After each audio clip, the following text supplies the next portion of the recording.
Olá, tudo bem? Vamos continuar então a falar sobre o livro O Mundo Perdido do Dilúvio. E a gente vai entrar hoje justamente na proposição 5, né? Como você pode ver, minha câmera ainda não está nada boa. Estou usando a câmera do notebook ainda. A outra câmera que eu tinha aqui, ela deu tilt e não quer voltar a funcionar. Eu estou tentando arrumar aqui, mas o que importa aqui na realidade não é a minha beleza física, que é uma maravilhosa, né? Mas o que importa aqui é o conteúdo, o áudio. Eu acredito que vai estar bem melhor do que a própria imagem em si, tá? Então eu peço desculpas aí pela imagem que estava melhorando e agora deu um pequeno passo para trás, né? Ao invés de dar um passo para frente, né? Mas a gente vai organizando aqui, tá? Para você que está ouvindo pelo podcast, né? Pelo áudio, nada mudou, deve estar tudo ok aí para você, tá certo? Só um pequeno recado inicial. Tá? Recebi alguns feedbacks de alguns ouvintes, né? Algumas pessoas que acompanham aqui, então eu vou sempre dar um recadinho inicial e aí depois a gente adentra dentro do conteúdo direto sem parar. Tá? Eu vou trabalhar aqui com alguns textos adicionais, tá? E a descrição desses textos vai estar aqui na descrição do episódio, tanto no YouTube quanto no podcast que você está ouvindo, tá? Então aí vai ter um texto que eu escrevi, eu vou explicar direitinho aí o conteúdo dele, mas a descrição dele e outras fontes que eu citar, vai estar tudo aqui na descrição do episódio, tá? Então já ficamos acertados já de início. Vamos então para o conteúdo. O que nós vamos trabalhar hoje? Nós vamos trabalhar O Mundo Perdido do Dilúvio, continuar com este livro aqui que não vai focar nada bem, né? Proposição 5, que diz o seguinte: Gênesis apropriadamente apresenta um relato hiperbólico do dilúvio. Então esse é o conteúdo que nós vamos trabalhar hoje, na proposição 5. E qual que é a ideia aqui? Bom, a ideia é o seguinte. Relato hiperbólico a gente já trabalhou, né, com a questão da figura de linguagem hipérbole, né? Inclusive a gente viu no episódio anterior que nós temos diversas passagens no texto bíblico, propriamente no texto bíblico, onde se utiliza de hipérbole, né? Dessa questão dessa figura de linguagem que é exagero. Por exemplo, tá? E eu não citei no episódio anterior, o livro de Apocalipse, tá? Aliás, vamos separar um pouquinho aí o que é Apocalipse como livro que nós temos no texto bíblico, o último livro da Bíblia, Apocalipse, inclusive em inglês, né? Não sei se você já viu uma Bíblia em inglês, King James, ou qualquer outra versão em inglês, né? Apocalipse não é Apocalypse ou qualquer coisa de inglês, não. É Revelation, revelação, tá? Que é essa tradução, vamos dizer assim, mais seca do grego, tá? Só que a gente tem o livro, vamos agora voltar para o português, né? Nós temos o livro Apocalipse, livro escrito por João e tudo mais, né? Tem algumas discussões com relação a isso, mas não é o mérito aqui da gente trabalhar com isso agora. Nós temos o livro e nós temos o gênero apocalíptico. Tem alguns gêneros literários que não tem em português e só vai ter nos seus idiomas originais ou em outros idiomas. Por exemplo, existe o gênero apocalíptico. O gênero apocalíptico a gente não tem em português, né? Ele não é, vamos dizer assim, não tem assim, a gente pode até fazer, mas eu particularmente eu nunca vi nada escrito em português no gênero apocalíptico. Então, eu nunca nem ouvi falar na história da língua portuguesa, por exemplo. Eu acredito que nem tenha. Mas a gente tem um gênero apocalíptico em grego e hebraico, tá? Vamos dar alguns exemplos aqui de gênero apocalíptico, tá? O próprio livro de Apocalipse, escrito por João, contém, não é todo o livro, contém boa parte. A gente pode colocar até boa parte? Pode até colocar boa parte do livro de Apocalipse. Ele contém o gênero apocalíptico. Outros textos bíblicos que vai ter o gênero apocalíptico. Livro de Mateus. Lembra lá daquele texto onde está Jesus, discípulos, falando ali sobre as últimas coisas? Gênero apocalíptico, tá? Isso no Novo Testamento, tá? O Antigo Testamento é até mais comum, né? Nós vamos ter muitos textos no livro de Isaías, No livro de Ezequiel tem bastante. Daniel tá bem recheado. Malaquias tem um pouco, eu tô puxando de memória, tá? Malaquias tem um pouco do gênero apocalíptico. Eu tô tentando lembrar de algum outro livro do Antigo Testamento que não seja livro profético, mas eu acredito que tem o gênero apocalíptico. Puxando de memória, eu acho que não tem. Tem algumas passagens de Deuteronômio, ali no finalzinho de Deuteronômio, onde fala sobre as bênçãos e maldições, tá? Pode ser encaixado como gênero apocalíptico, há uma certa discussão, pelo menos o que eu já li, tá? Há uma certa discussão, mas vamos forçar a barra e vamos colocar ali esse trecho também como gênero apocalíptico, lá, o Deuteronômio, tá? Tem algumas discussões e eu não vou me arriscar a tomar lado delas, tá? Então esses são os vários exemplos que nós temos de gênero apocalíptico, tá? Beleza. Eu falei sobre gênero apocalíptico, tá? Mas o que é o gênero apocalíptico, tá? Gênero, tá? Gênero literário apocalíptico. Gênero literário apocalíptico, eu vou pegar aqui o trecho do Alton, tá? Neste livro, que ele é mais sintético com relação a isso, tá? Lá na página 48 ele vai dizer o seguinte, tá? É útil comparar a discussão do cataclismo cósmico primevo na narrativa do dilúvio com o que encontramos na literatura apocalíptica, que geralmente retrata cataclismos cósmicos futuros. Os dois tipos de relatos são modelados retoricamente para exibir um escopo de proporções cósmicas. Quais relatos? O relato do dilúvio e o relato dos gêneros ou das narrativas apocalípticas. Continua o Alton aqui. O gênero apocalíptico nos mostra que um retrato de cataclismo sociopolítico pode ser modelado retoricamente como proporções cósmicas. Cientes disso, propomos que um retrato de cataclismos naturais poderia, teoricamente, ser também retoricamente moldado por proporções cósmicas e, de fato, encontramos a terminologia de inundação sendo usada para esses dois tipos de cataclismo na literatura do AUP. Calma, vamos lá, vamos mais devagar aqui, porque eu acho que tem muita informação só nesse... E olha que não foi nenhum parágrafo entre a página 48 e 49. Vamos mais devagar um pouquinho. Um passo atrás. Gênero apocalíptico, então, é o quê? É um cataclismo de ordem cósmica, né? Como assim de ordem cósmica? Vamos colocar no português bem dizido. É uma bagunça, é uma zona, eu não vou usar a expressão caos, porque caos, como você já está acompanhando aqui no Cosmotel aqui, e acompanhando aqui nos livros do Alton, caos ele tem uma outra conotação, tá? Caos é simplesmente algo que não é organizado naturalmente, diferente de desordem. Desordem é algo que é bagunçado ou tirado de ordem intencionalmente. Vamos colocar nesses termos, tá? Então, aqui se encaixaria mais a questão da desordem. Então, uma desordem completa. E uma desordem completa, gênero apocalíptico, tá? E uma desordem completa no sentido tanto da natureza em si, exemplo lá do livro de Apocalipse, né? Que a gente vai ter uma terça parte dos homens que morreram, e a natureza, e aquela bagunça toda. Ali uma bagunça no sentido de desordem da ordem natural. Pronto, tá? Acho que fica melhor assim.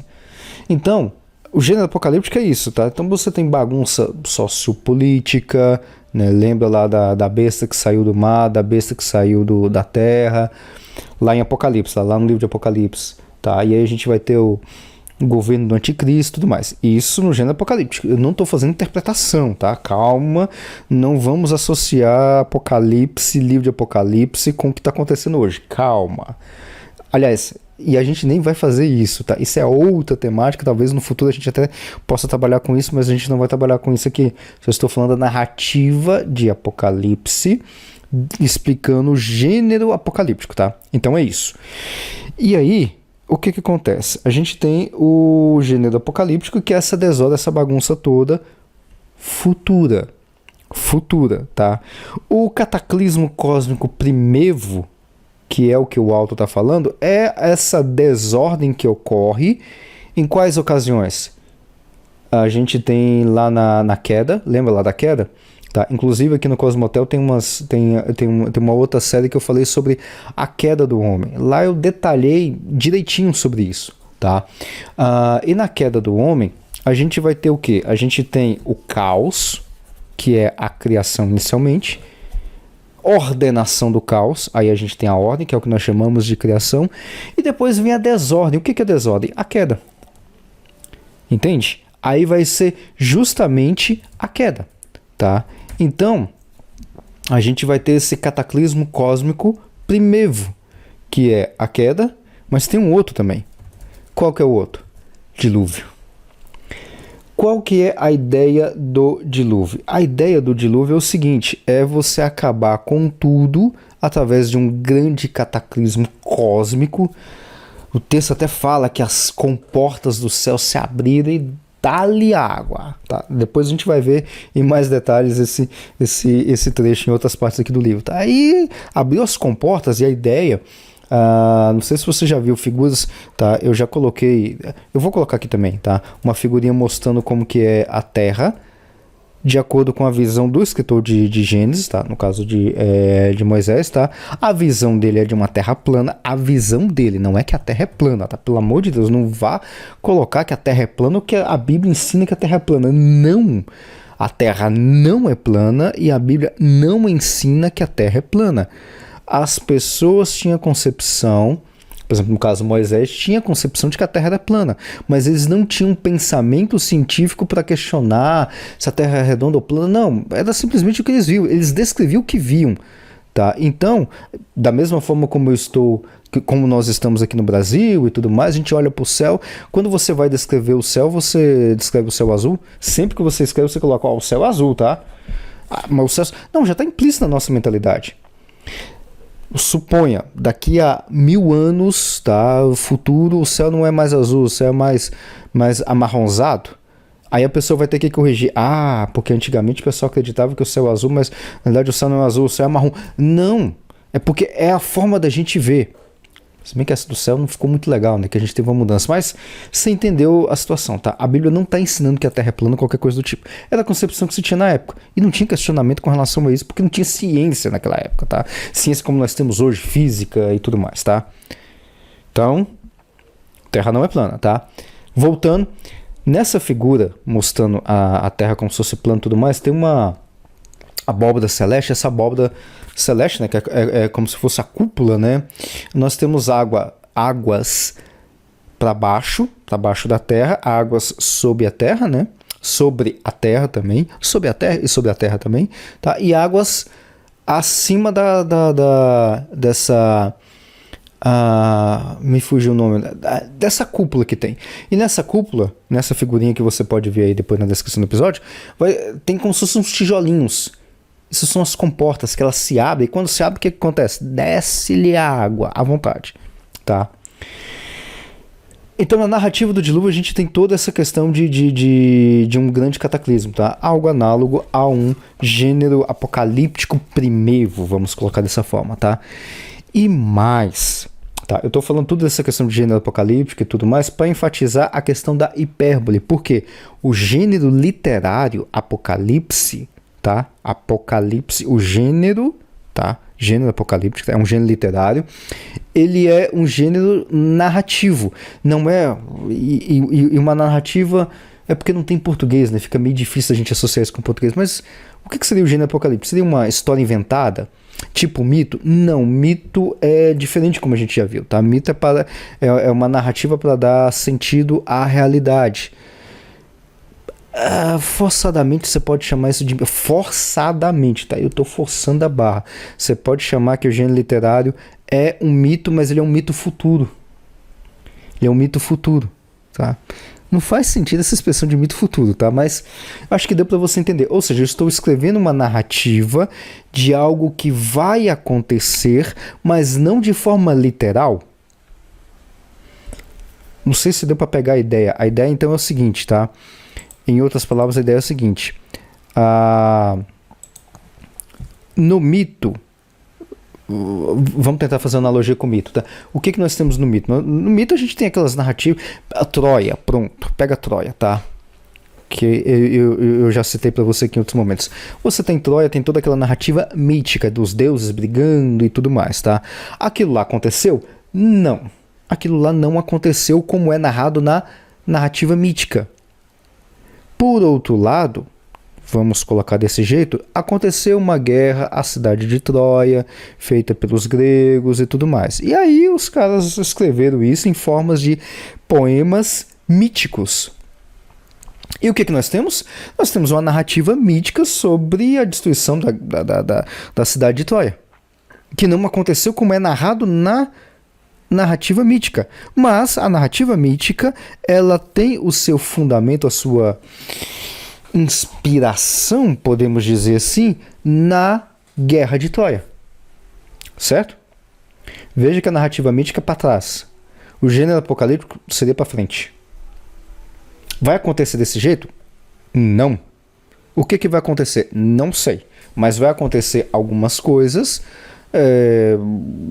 cataclismos e tudo mais pode acontecer, entre aspas, de forma natural, e que você pode fazer uma volta passado-futuro, que é o gênero apocalíptico. Não sei se deu para entender, ficou até mais complicado, mas imagina que o gênero apocalíptico seria forçadamente um gênero mítico futuro.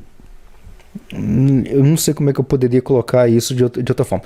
Pensa agora o seguinte, tá? Vou fechar o exemplo para a gente continuar aqui dentro do dilúvio, nessa questão do gênero apocalíptico. Eu estou batendo bem nesse ponto aqui porque eu estou fazendo um adicional justamente na ideia de hipérbole. E aqui vai entrar hipérbole legal, tá?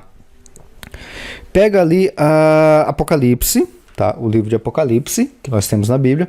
E no livro de Apocalipse está falando lá de várias... lembra lá da abertura dos 7 selos, derramamento das taças e tudo mais? Ali...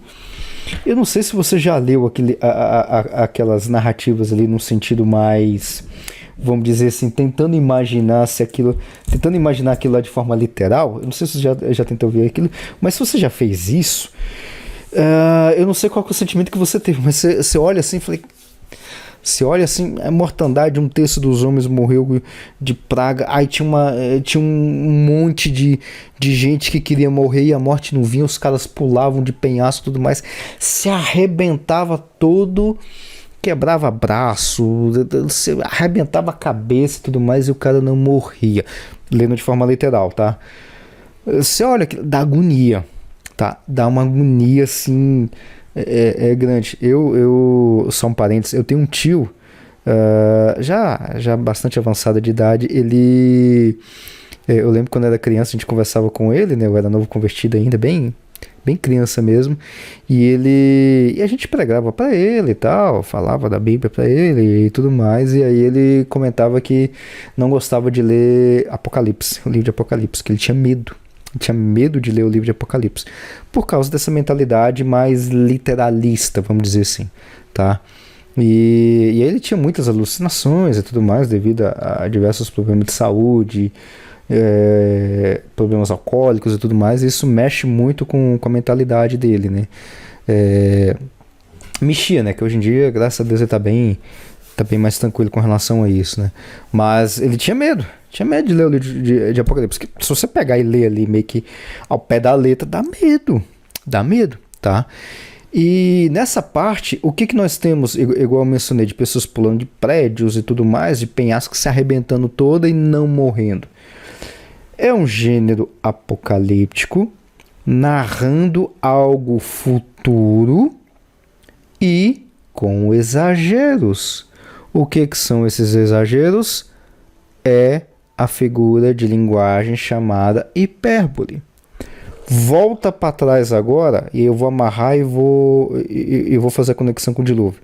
Volta para trás agora nas narrativas míticas.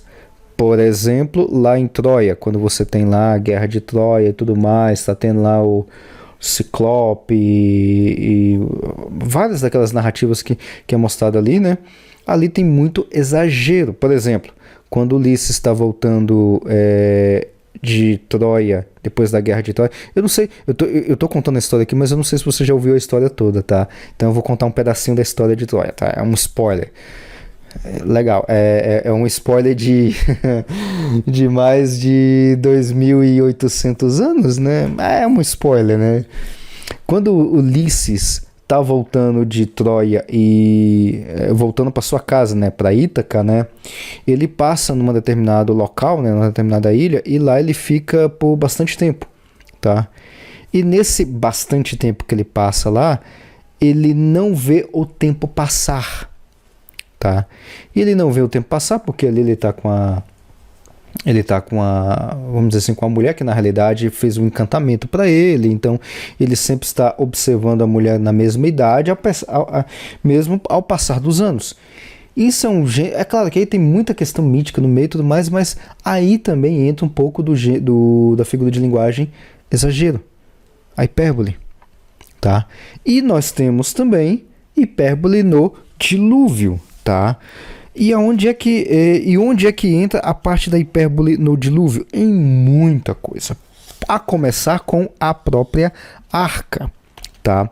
Bom, o trecho que o autor coloca, a proposição 5 é bastante curta, tá?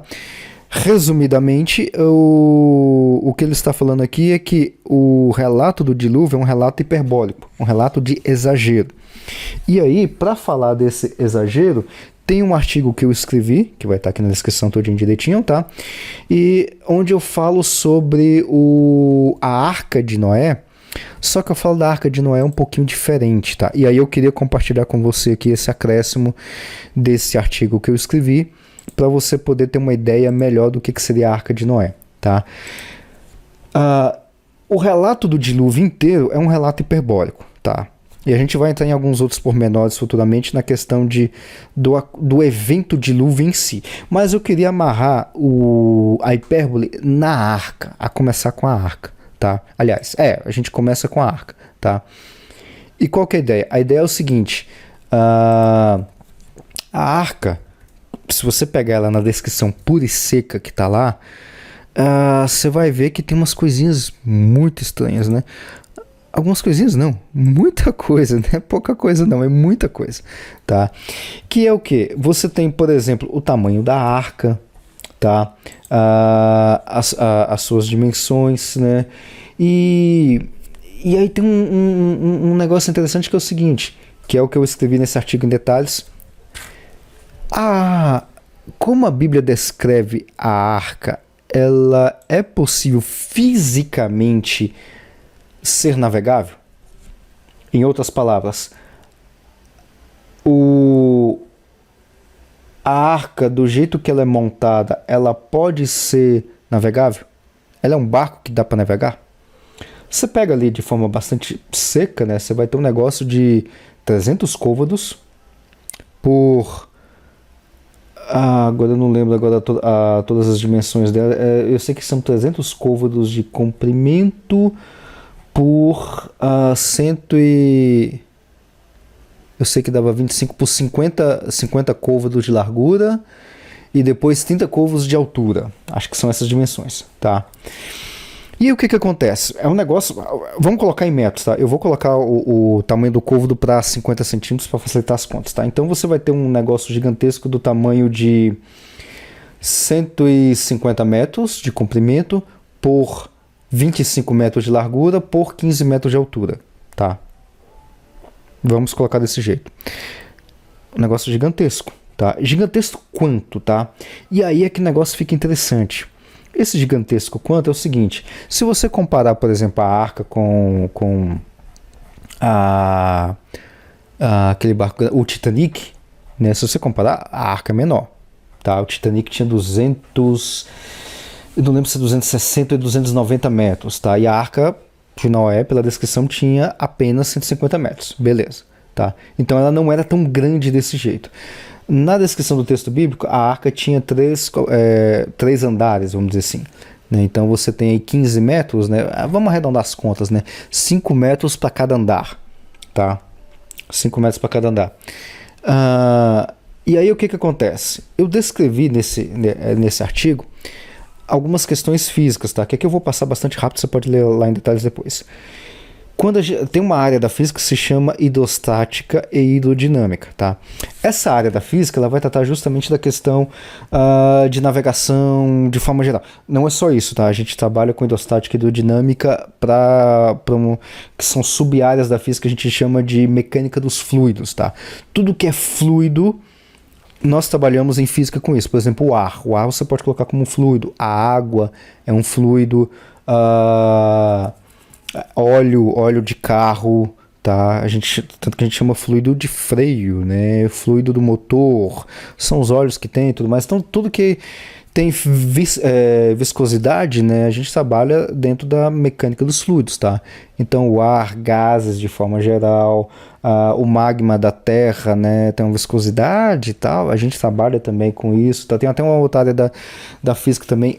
Assim, é uma das áreas mais bonitas que eu acho. E também é uma das mais difíceis de se trabalhar, que se chama magnetohidrodinâmica, que vai misturar vai misturar eletricidade, magnetismo, hidrodinâmica e mecânica dos fluidos, tudo numa área só.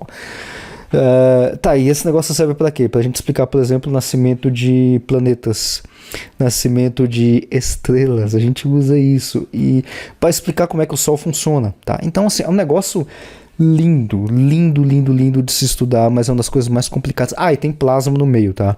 Magnetohidrodinâmica na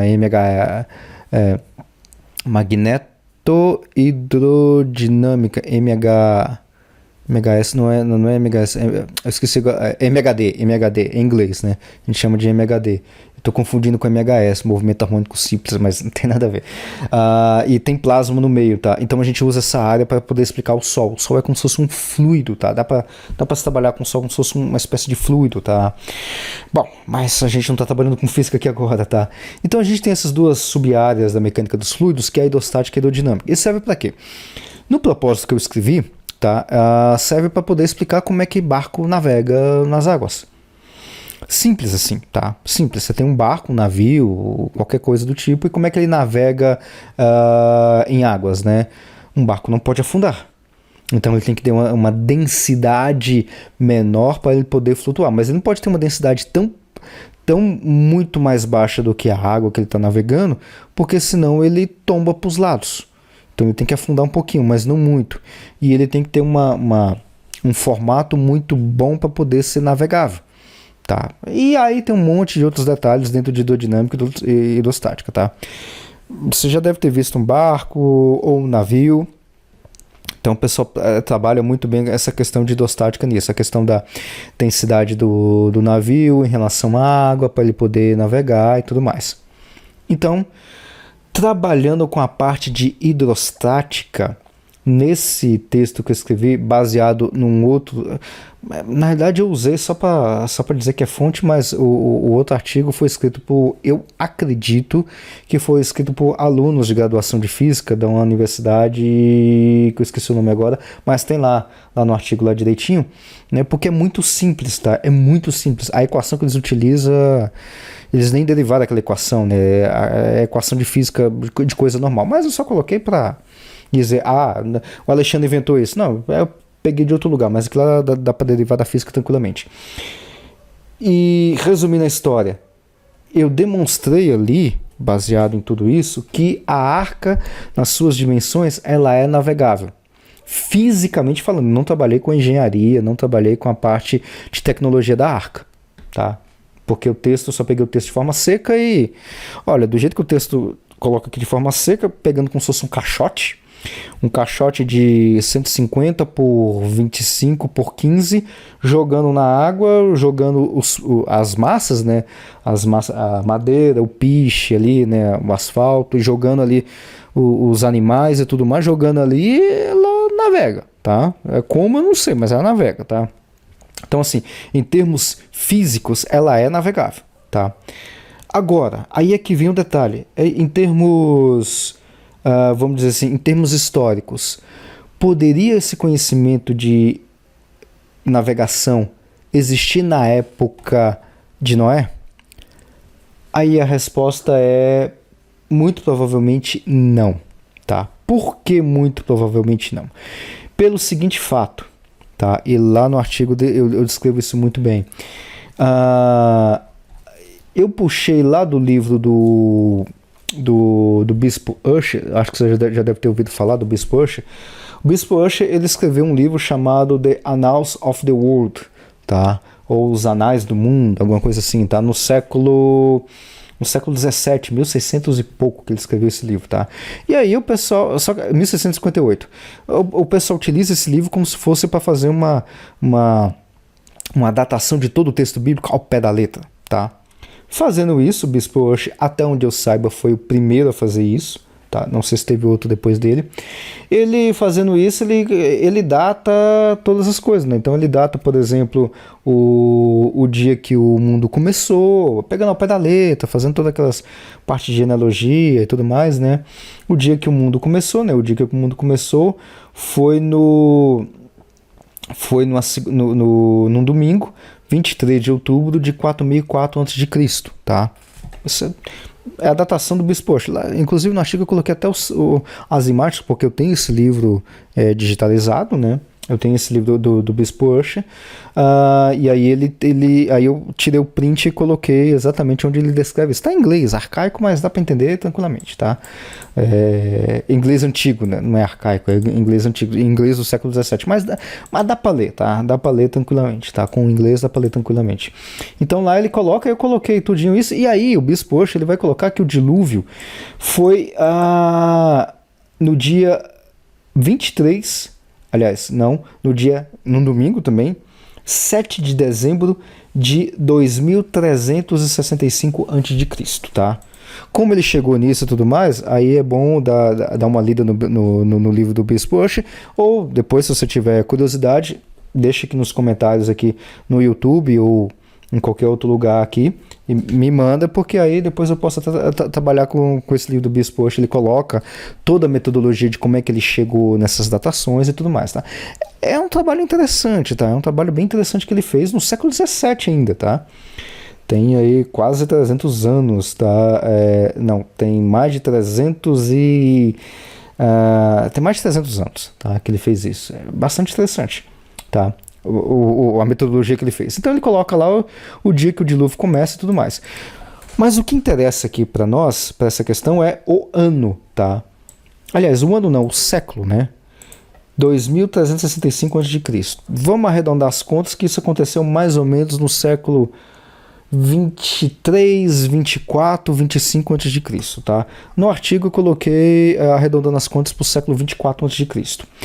O que acontece? E eu tenho um outro livro também, que lá eu citei também no texto, que é um livro que vai contar sobre, vamos dizer assim, a história dos barcos, da navegação e tudo mais. É de um historiador, tá? Muito bom, muito interessante o livro, tá? Só tem em inglês, Boats of the World, por Sean McGrew. Tá? O McGrew, então, ele faz uma análise muito boa nesse livro, tá?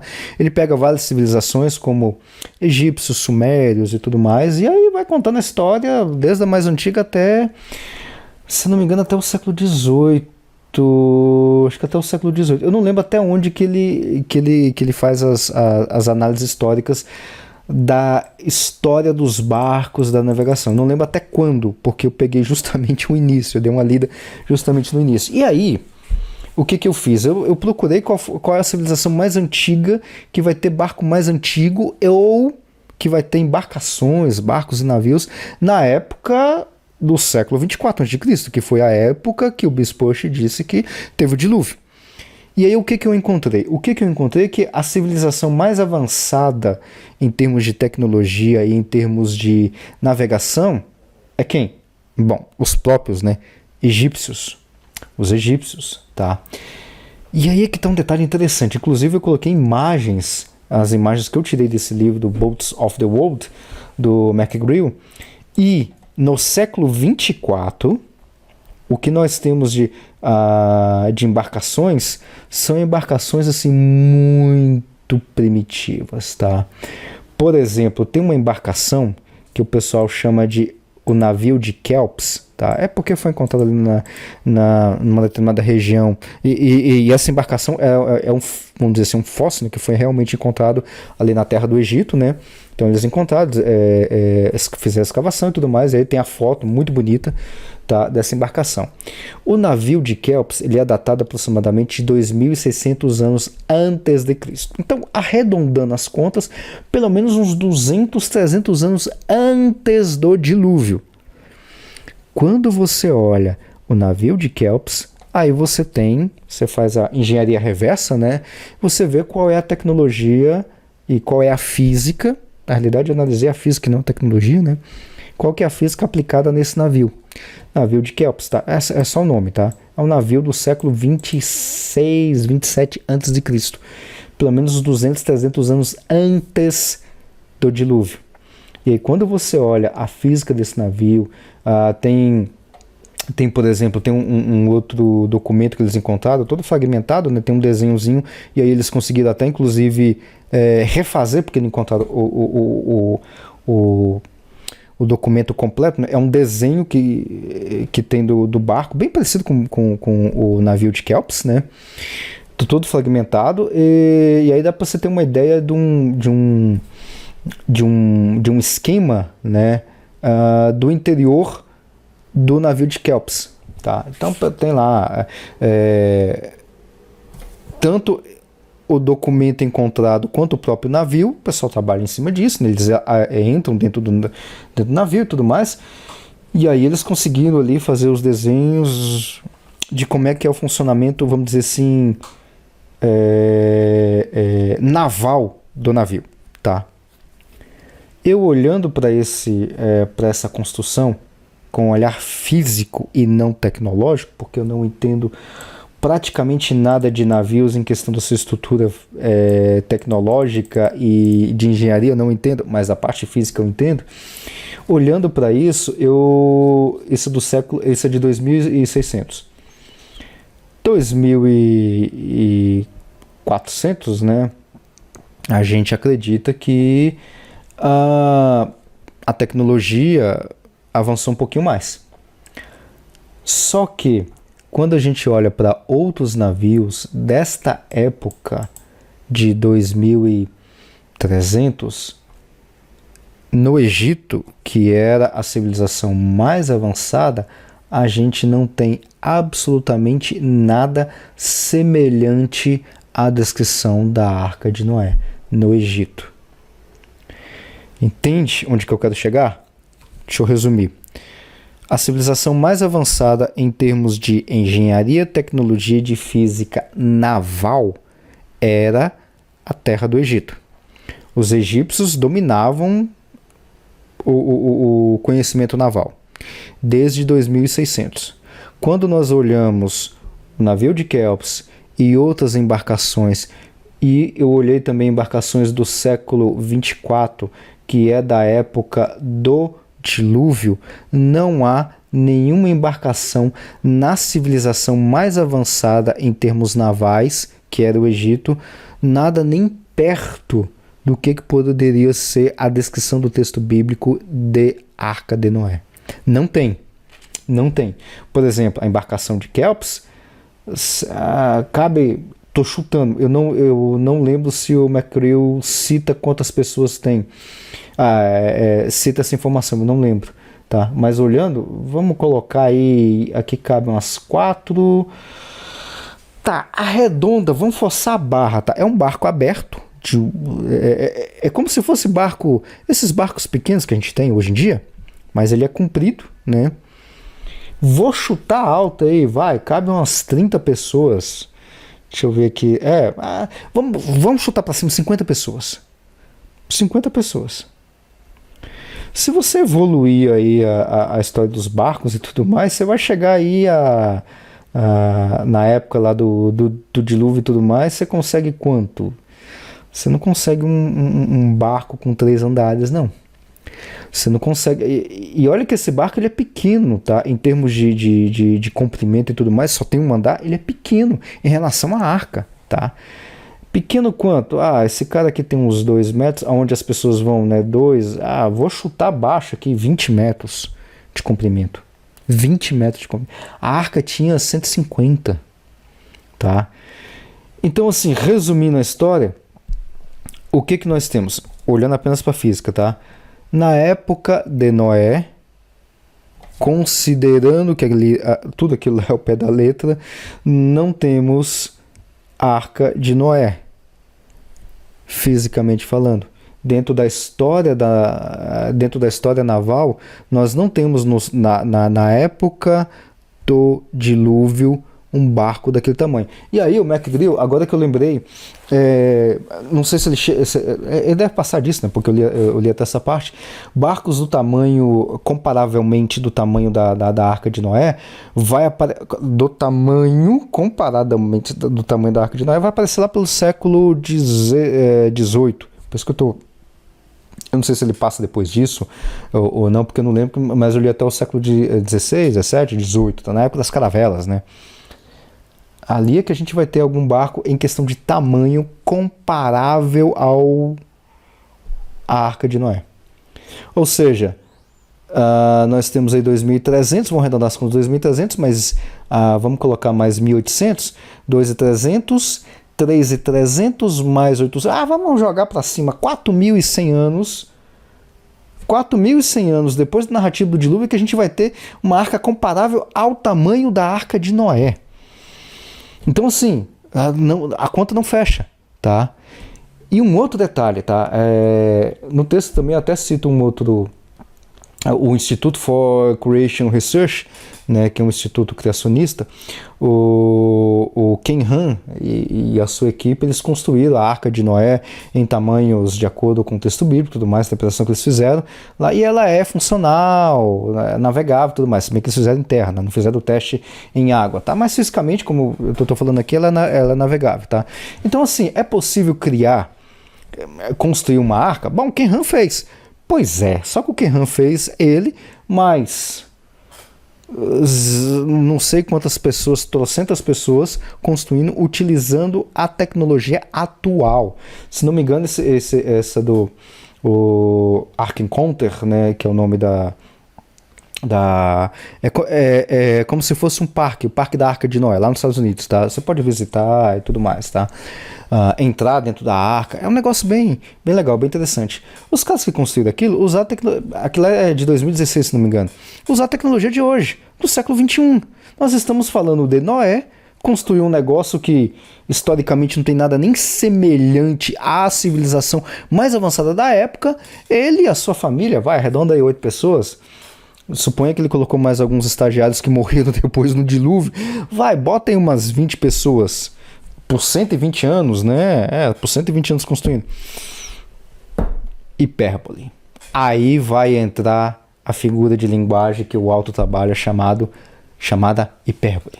E aí é que está a hipérbole. A hipérbole é justamente nessa questão do exagero. E vai aparecer o exagero no dilúvio e na arca ou em um barco para salvar a civilização, não só no texto bíblico, mas também no Épico de Gilgamesh e em outras narrativas diluvianas que não é no texto bíblico, que está no AOP, no Antigo Oriente Próximo. E todas elas vão utilizar os seus gêneros próprios, né, os seus gêneros míticos, narrativos e tudo mais, com hipérbole, que eu estou falando em sentido literário. O texto bíblico também vai utilizar figura de linguagem hipérbole na narrativa do dilúvio. Entende agora onde é que está a situação? Resumindo a história, fisicamente falando, a arca ela é navegável? Fisicamente falando, ela é navegável. Nós temos alguma coisa semelhante na civilização mais avançada naval da época, algo parecido com a Arca de Noé? Não temos nada semelhante. A gente só vai ter algo semelhante na história da humanidade no século XVIII. Mas aí você pode... Assim, eu estou colocando as hipóteses e as ideias mais lógicas, mais óbvias, tá? Mas Deus poderia ter feito tudo, tá? Mas o que eu estou tentando te mostrar é que o texto não é um texto literal ao pé da letra. Porque não encaixa, tá? Não encaixa na tecnologia, não encaixa na história, na narrativa, não encaixa. Tá certo? Bom, a gente fica por aqui então nesse episódio e no próximo a gente continua um pouquinho mais sobre o mundo perdido do dilúvio. Até a próxima. E se você gostou desse episódio e dessa temática, eu te convido a deixar aí nos comentários o que você quiser colocar como perguntas, sugestões de outros temas ou de outros livros para que eu possa trabalhar aqui, outras séries também, por que não, tá? Deixa o seu like se você estiver ouvindo pelo YouTube, se estiver assistindo pelo YouTube, se inscreva no canal, ative o sininho também para você receber todas as notificações. E se você estiver ouvindo pelo seu agregador preferido de podcast, compartilhe com sua família, com seus amigos, convide-os a participar também desses comentários que se tem aqui e também a deixar a discussão, outros comentários e até sugestões. Até a próxima!